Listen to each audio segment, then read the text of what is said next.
Assalamualaikum warahmatullahi wabarakatuh. Nama saya Adila binti Muhammad Ridwan dan nombor matrik saya 071667. Pada video kami hari ini, kami akan menerangkan sedikit tentang TikTok. Siapa je yang tak tahu pasal TikTok ni kan? Sekarang dah ramai orang yang guna TikTok. Ada ke lagi orang yang tak tahu pasal TikTok? Apalagi generasi yang memang dah lahir pada zaman ni. Apa itu TikTok? TikTok adalah perkhidmatan rangkaian media sosial milik ByteDance, mengkhususkan kepada rangkaian video yang berdurasi pendek ataupun singkat, dan ianya merupakan ruang kandungan yang menyeronokkan dan positif. Dalam video ini, kawan-kawan saya akan terangkan sedikit secara ringkas tentang kandungan-kandungan ataupun konten dalam video-video TikTok ni, dari segi pembelajaran, dakwah dan juga perniagaan. Seterusnya, saya akan menerangkan berkaitan manfaat TikTok dari segi marketing atau pemasaran. Seperti yang kita tahu, TikTok juga mempunyai manfaat dari segi pemasaran produk. Hal ini kerana mengikut rekod tahun lepas, TikTok mempunyai sebanyak 1.5 bilion pengguna yang aktif, dan TikTok adalah merupakan salah satu aplikasi yang paling kerap dikunjungi. Dengan begitu ramai pengguna aktif ini, peniaga boleh menggunakan platform ini untuk mempromosikan perniagaan mereka demi mencapai sasaran potensi perniagaan untuk meraih keuntungan yang lebih banyak. Tapi persoalannya, bagaimanakah untuk menjadikan aplikasi TikTok ini sebagai salah satu aplikasi pemasaran produk? Boleh dengan menggunakan TikTok Shop. Berdasarkan penyataan saya sebelum ini, TikTok merupakan salah satu aplikasi yang paling kerap dikunjungi dan mempunyai ramai pengguna yang aktif. Oleh itu, penjual perlulah mengambil peluang ini untuk memasarkan produk mereka demi mengembangkan jangkauan pemasaran dan boleh menarik perhatian atau menarik minat pelanggan baru agar keuntungan jualan mereka semakin meningkat. Untuk marketing juga, pembeli ada hak untuk refund barang sekiranya berlaku salah hantar barang atau berlaku kerosakan dengan menghubungi penjual barang di TikTok Shop tersebut. Pembeli juga boleh memberi feedback yang baik atau buruk kepada penjual sekiranya ada cadangan, contoh cara pembukusan barang, cara penghantaran barang dengan COD atau transfer duit dan sebagainya. Dan ada juga penjual melakukan penjualan flash sale, iaitu jualan murah-murahan atau dipanggil macam harga turun untuk menarik minat pelanggan, terutama sekali wanita, dalam menjual produk skincare, barang-barang macam pakaian dan sebagainya. Selain itu, ada juga pelanggan yang mahu membeli sesuatu barang itu tetapi tidak tahu seandainya barang itu sesuai atau tidak padanya. Solusinya, TikTok mengadakan video-video yang lebih detail tentang sesuatu produk itu supaya menarik perhatian pelanggan lagi untuk membeli sesuatu produk itu mengikut kesesuaian mereka. Di samping itu, TikTok Shop ini juga semakin melia selepas pandemik COVID-19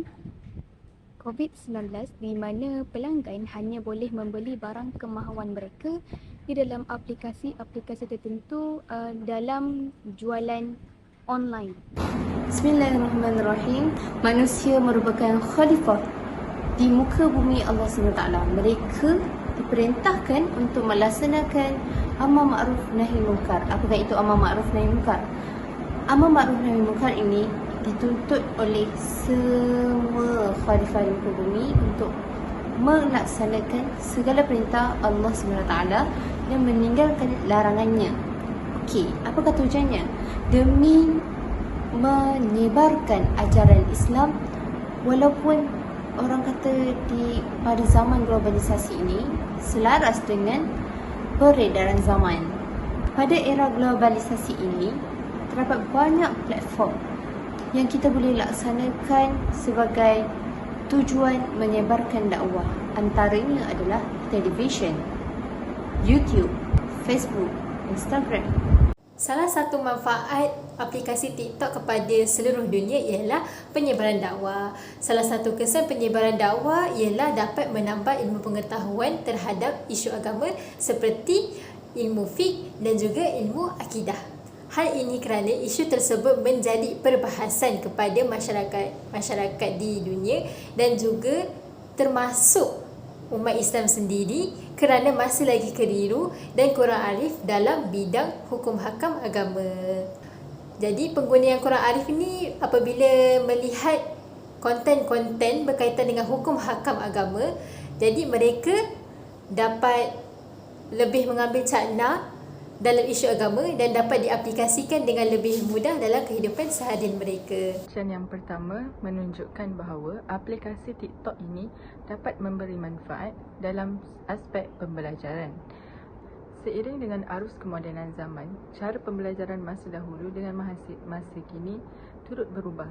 Pada zaman dulu, tidak ada pembelajaran secara maya, namun disebabkan oleh penularan COVID-19, maka terwujudlah pembelajaran secara maya. Oleh yang demikian, bermulalah penggunaan aplikasi TikTok sebagai media pembelajaran. Bidalan Melayu ada mengatakan, didiklah anakmu mengikut seiring dengan zaman. Antara bidang yang sering ditonjolkan di dalam aplikasi TikTok ialah ilmu tentang bidang memasak, bidang kesihatan, bidang bahasa, bidang keagamaan dan lain-lain lagi. Dalam bentuk pembelajaran bilik darjah pula, guru boleh meminta para pelajar untuk membuat satu tugasan yang berkaitan dengan pembelajaran mereka dalam bentuk video dan menguploadnya ke dalam aplikasi TikTok. Mereka boleh berinteraksi dengan para penonton dengan tugasan mereka.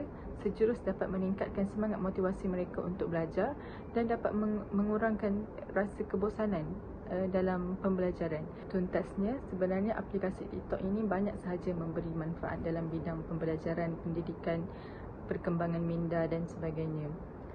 Maka ingin saya tekankan di sini bahawa setiap apa aplikasi yang kita gunakan, jikalau penggunaan kita baik, maka baiklah hasilnya.